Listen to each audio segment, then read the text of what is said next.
प्रदेश के अंतरिम बजट पर प्रतिक्रिया देते हुए नेता प्रतिपक्ष टीकाराम जूली ने कहा कि पिछले 2 माह में जनता के हित में सरकार ने कोई निर्णय नहीं लिया है। उन्होंने कहा कि बजट में पेट्रोल और डीजल के दामों को भी कम नहीं किया गया है।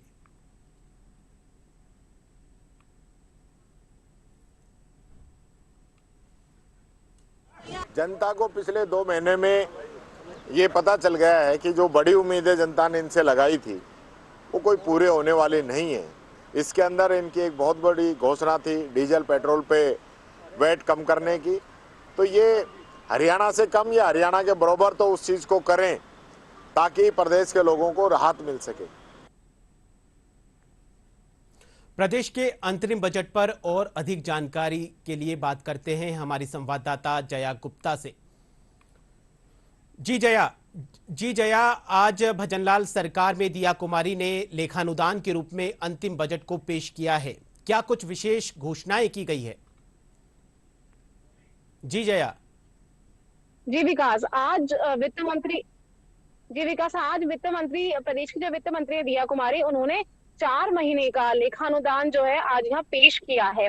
और अगर हम उसकी बात करें तो ये कहीं ना कहीं एक बजट के फॉर्म में ही था जिसमें गरीब, किसान और जो सभी वर्गों की बात है, चाहे वो युवा हो चाहे किसान हो, सभी वर्गों के लिए कुछ ना कुछ तोहफा दिया गया है। इसके साथ ही प्रदेश में जो इंफ्रास्ट्रक्चर मजबूती के लिए भी कई सारे जो है घोषणाएं इसमें की गई हैं। चाहे ईआरसीपी की बात हो, चाहे जयपुर की मेट्रो की बात हो, चाहे जो बड़े शहर है उनमें बसों की कनेक्टिविटी की बात हो, ये सारी घोषणाएं जो है बजट में हमें देखने को मिली है।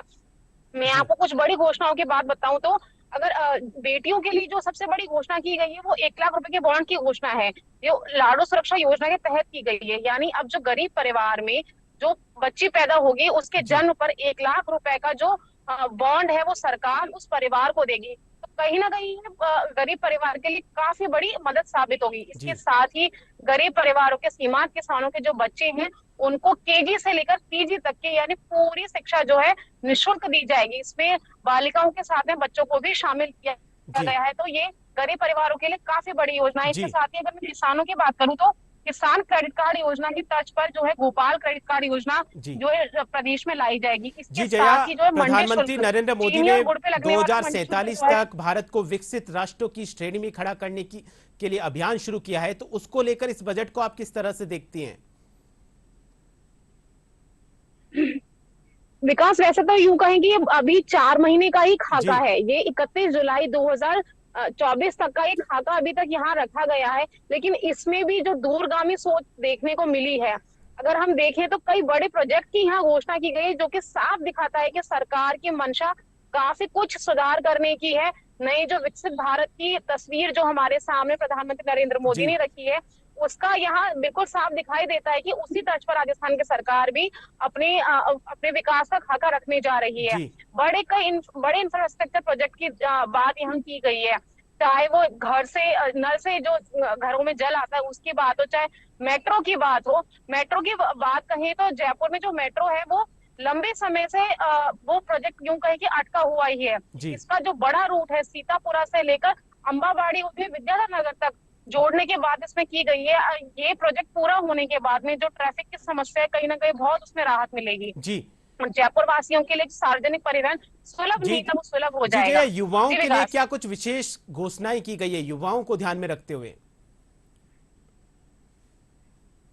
युवाओं के लिए सबसे बड़ी घोषणा जो है भर्तियों की गई है। 70,000 पदों पर जो है भर्तियों की घोषणा सरकार ने अपने पहले ही लेखानुदान में यानी 4 महीने के लेखानुदान में ही कर दी है। पिछली सरकार में भी लगातार मांग उठी थी कि आरपीएससी एक परीक्षा कैलेंडर जारी करे, तो आरपीएससी और आरएसएमबी को लेकर क्या कुछ नई घोषणाएं की गई है?